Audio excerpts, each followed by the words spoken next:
Hey guys, I'm Andrei, a certified translator and a real estate concierge, and today we're talking about real estate. This update about the industry comes a few months after the war started in Ukraine. When Russia hit Ukraine on the 24th of February, obviously the market was in the shock, along with other markets of course. The exchange rate for a US dollar went as far as high as 3.3 rubles against the dollar. And the people who were obviously keeping their savings in dollars were kind of puzzled about what to do next. They held on their savings until now, by the way. And the market froze. Also, a lot of people, a lot of apartment owners decided to leave the country. So a lot of offers now are from the people who are not actually in the country, sold by someone on the power of attorney. And this created the situation that has just started to resolve in the market. So let's see how it's going on.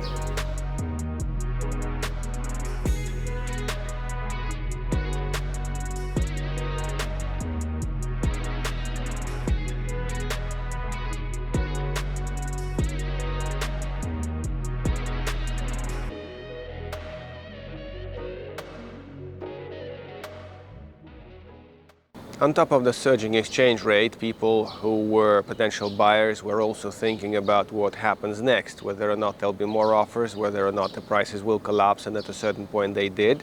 And prices are still negotiable, by the way. But generally, one of the troubles was, for those who didn't keep their savings at home, which is a tradition, by the way, the banks weren't allowing to withdraw more than $5,000 or $10,000 a month, depending on which bank, for the account holders. So people just didn't have enough cash on hand to basically pay for the deal. The apartment owners, some of them canceled the sales because they realized they could wait a little longer and they couldn't give away their apartments or houses for free, and some continued selling. This way or the other, the whole thing had a delay demand, and the deals in June increased in number over the deals in June 2021, maybe by a few hundred, so over 1,200 deals, and there's more statistics coming, and as they will upload and update the database.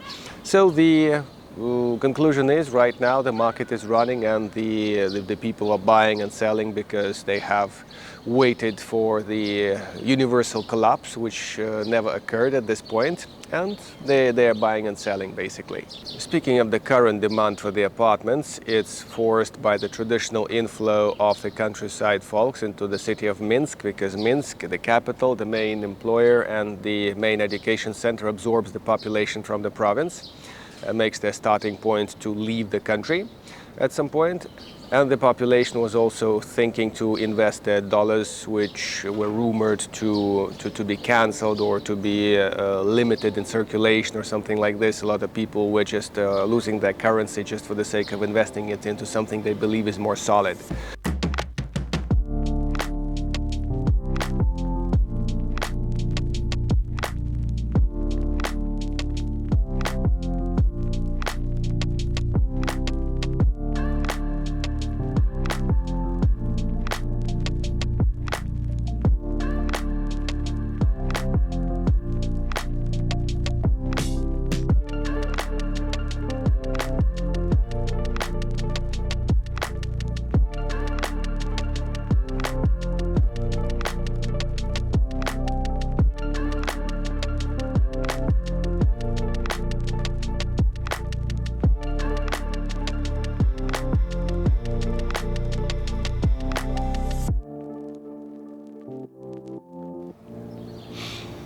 Speaking of hard currency investment, there are several behavior patterns here on the market with the buyers.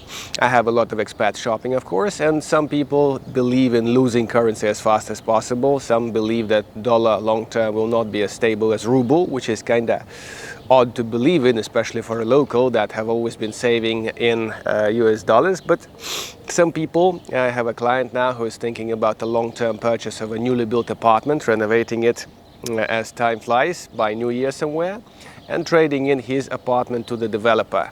I would say it's a rather bold plan, given that the construction sector is one of the first ones to come to a standstill in the time of a crisis. But That's his bet. He has his background knowledge and experience. I can only wish him luck. A remote client, by the first remote client who was buying on a power of attorney issued in my name in one of the districts of Minsk. The scenario seemed quite easy, but as it turned out, as we were shortlisting options to see, places to view, the 2 options out of 7 were shortlisted, basically were booked and sold over weekends. So when we called them on Monday asking, guys, we want to see it, they say, sorry, they're sold. So, as it always happens when you want to hunt for a bargain, the moves have to come at a very fast pace, because the good bargain is not really waiting there for a long time. I guess it depends on the section of the market we are shopping, but generally this is true. To hear how things happen, before I give you the story about our shopping in Novaja Borovaja, the IT district, I'll interview the director of my, let's say, partner real estate agency, the guys that I'm always referring to for any help, support, for contracting to check the background of a property. The guys from Marriott. Let's hear what Alexander has to say about the trends of the market.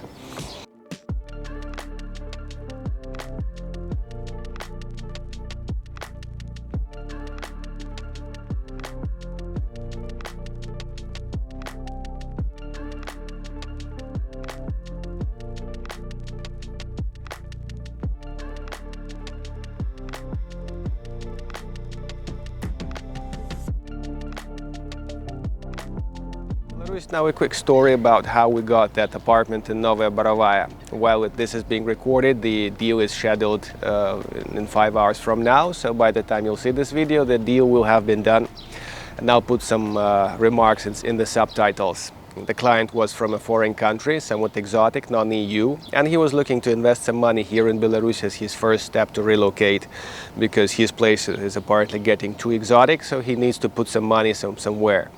So it's a 1-bedroom apartment, modern, in a nice place, not in one of the Soviet neighborhoods, which may have their rather downbeat looks somewhere in winter. So we could only look into several options here: Novaja Borovaja, Mayak Minska, maybe Uruchie, a very quick glance, and a couple of others.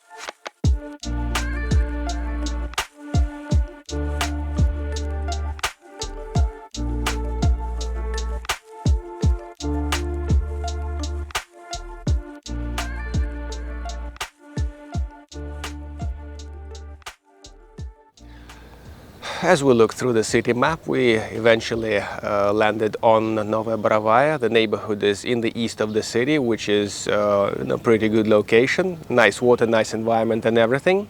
It's an IT neighborhood. Although it's away from metro, it doesn't seem to be a trouble to get to a metro station from there, either by taxi or shuttle bus or just a regular bus, or by using a car, which is the client's primary intention. Mostly the places were renovated. Well, they were all renovated, some with more wear and tear and some with less. So as we went through the choices, there were 5 or 6 to look in general, and one place from the side to compare it with a different neighborhood, which completely didn't belong to our selection as it turned out. So we just saw it out of curiosity. A 2-bedroom that you'll see on the screen now. Novaja Borovaja area just captured our hearts and minds, and we settled on it as we browsed. And basically the hunting was pretty simple. We settled on the very first option that we got to see, and had a little discussion with the agent about the price and about which best offers he was going to make so as to get us back. And we pushed a little bit. My habit, although the client said no, I'm kind of happy, the price seems generous, blah blah blah, against the market. I pushed it by about the amount of my services, so my services generally came for free. which is not so bad. For those of you who are slightly out of the context, Novaja Borovaja is some non-Soviet, post-Soviet neighborhood in Minsk, which is developed by a private company, a pretty solid developer, which shall remain nameless because this is not a commercial, just a story from the side, and the place is still under development, which creates some mild inconvenience to those who are sticking around. The place is extending, which is a good sign for those who want to throw in some money.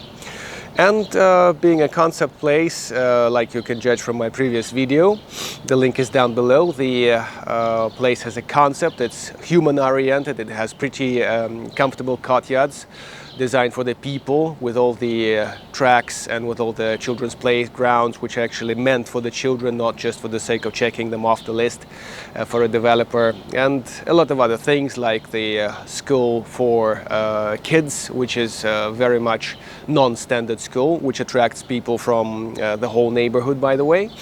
And some other things that are appreciated by people who keep dogs and other pets, who do cycling with those bicycle boxes, and many other things, including barbecue spots, places to meet, some central squares, and the spirit of community, which is kind of very important versus the Soviet gray neighborhoods where you barely say hello to your neighbor when you leave your apartment and you bump into each other in the shared lobby. So that's really a place to consider if you are an IT person, if you have some money, you want to have some holiday place to stay at here in Belarus, or let's say maybe even planning to retire to some quiet neighborhood which has some human looks about it. As you roll around Minsk, guys, and as you're buying different options, and for a change sake, I will put in the quick review about a Stalin apartment in central Minsk. They're still selling. That's a niche sector, as you know from my previous videos, and one of the offers is available just in central Minsk, ready for a renovation by some global operator. I would say that having a local, especially a trained local, for a selection process may save you a lot of money, save you some time, because I would point your attention to some things that you would overlook, that you wouldn't pay attention to culturally or from some other aspects. And this would get you a better bargain. So if you're needing some help here on the ground, my contacts are under the video, so are my donation links.